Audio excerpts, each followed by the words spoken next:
Hello friends, అందరు ఎలాగున్నారు? అందరు బాగున్నారా?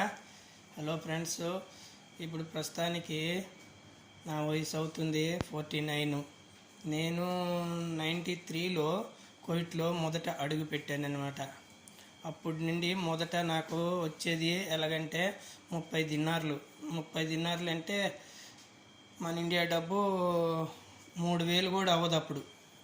ఒక దినారు రేటు 11 దినార్లు, 1,000.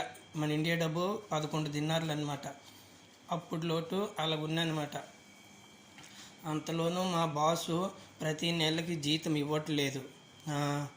3 నెలలకి ఒక్కసారి ఇస్తాడు. అప్పుడు ఆ సమయంలో లెటర్లు కూడా లేవు, ఫోన్ కూడా లేదు. మా బాస్ ఇంట్లో ఉంటుంది ల్యాండ్ ఫోను, ఇంటర్నేషనల్ కనెక్షన్ ఉంటుంది అనమాట.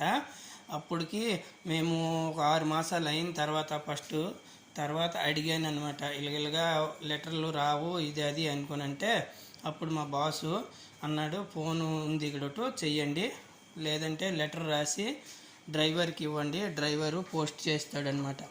ఒక లెటరు పోస్ట్ చేయాలంటే రాసి పంపించడానికి 350 పిలుసులు అప్పుడులోనూ తీసుకుంటారు. స్టాంప్ అనమాట వేస్తారు, స్టాంపు 350 పిలుసులు వేస్తే అది మన ఇంటికి వెళ్ళేటప్పుడు ఇండియాకి ఏది 15 డేస్, 15 రోజులు, లేదంటే 20 రోజులు పడుతుంటుంది అనమాట. అప్పుడు ఆ సమయంలో అప్పటికి మళ్ళీ అక్కడి నుంచి లెటర్ వచ్చిన వరకు మేము వెయిట్ చేస్తుంటామన్నమాట. ఎప్పుడు వస్తుంది లెటర్ అనేసి. అంతే ఎలాగున్నదో ఆ సమయంలో ఎంత బాధగా పని చేసినామో ఆ దేవుడికి తెలుసండి. చాలా బాధలు పడినాము కువైట్లో. ఇంటి నుండి బాసు మాకు బయట గేట్ ఓపెన్ చేసి